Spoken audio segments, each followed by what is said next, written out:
This channel, a systematic teaching, enables you to awaken and end suffering and reincarnation. Please find the playlist in the description. Mahayana Pure Land welcomes you. Understanding Reincarnation to End Reincarnation. The Scientific Study on Reincarnation and more. Introduction.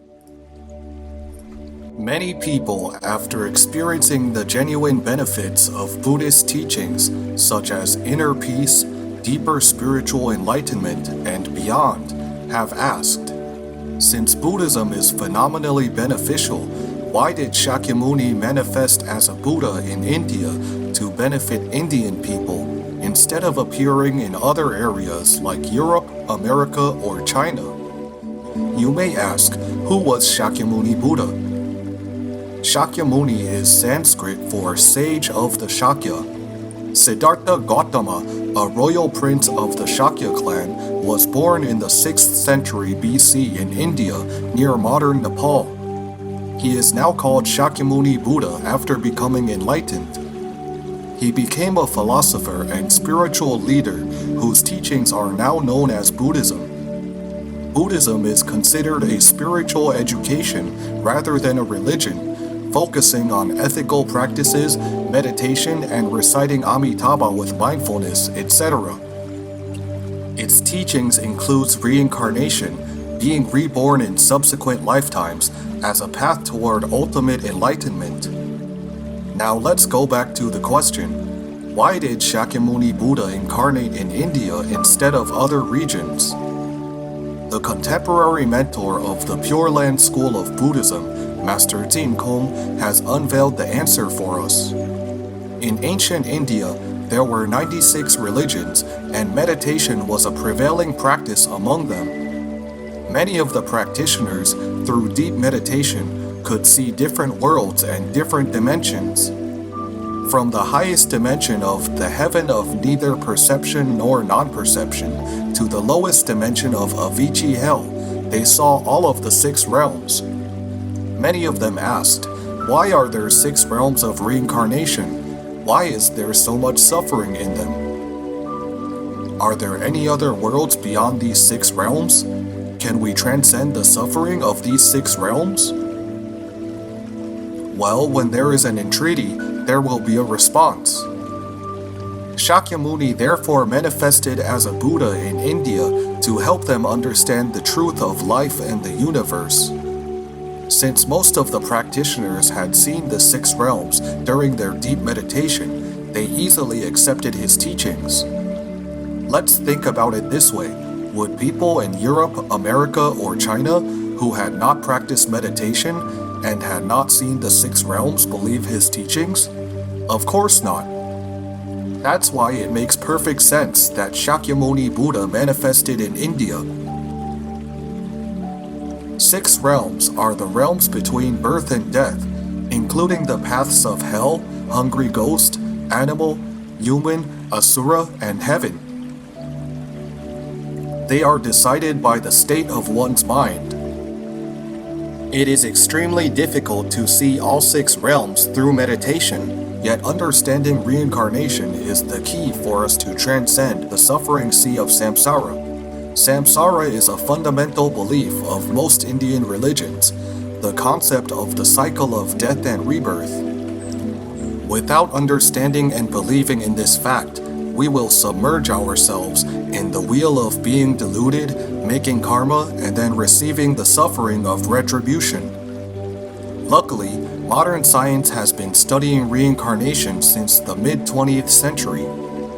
Thanks to Dr. Zhongmao Sun, who spent almost a decade's worth of effort collecting many scientific studies in this area. Not only did he compile these scientific studies into an informative report, which saves a great deal of time for people who are interested in learning, but he even offered a method of transcending this suffering sea of endless birth and death.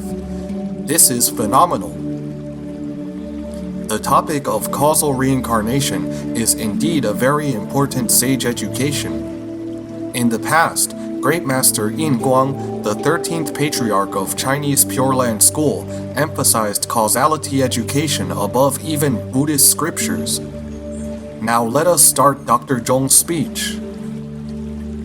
Chapter 1: Historical Records. Humans are born and thus they must die. Ever since humans have known of birth and death, they have started to explore some more profound issues. For example, why do people experience birth and death? Can we escape from birth and death?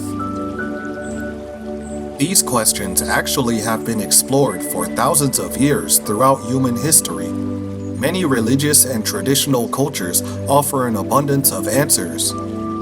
For example, more than 2,000 years ago, the Chinese sage Confucius had an annotation in the Book of Changes, also known as I Ching. Refined energy turns into matter, and a drifting soul is changed by conditions. Refined energy turns into matter refers to the situation after birth, while a drifting soul indicates the condition before birth. Throughout his lifelong teaching, Confucius never accentuated his teaching on death, but encouraged us to focus on current life cultivation. He said, "Without knowing birth, how can one know death?" However, in his annotation above, he had essentially revealed to us the truth of birth and death. In the same era as Confucius, there was a Western sage, Plato. Among his works, there is one book titled The Republic, where he also mentioned the experiences of a soul leaving a body. In addition, the sage of Buddhism, Shakyamuni Buddha, gave very detailed explanations about the 6 paths of reincarnation as well. In fact, there is a lot of recorded information regarding reincarnation within both Eastern and Western history, including quite a few examples in the official history. Let me cite some examples here. These are recorded in Chinese official history, which means these stories are recognized by the nation. A poet in the Tang Dynasty, Li Bai, also known as the Immortal Poet, was reincarnated in the Song Dynasty as Guo Xiangzheng. This is recorded in the 10th post, 3rd volume, 444th chapter of the History of the Song Dynasty.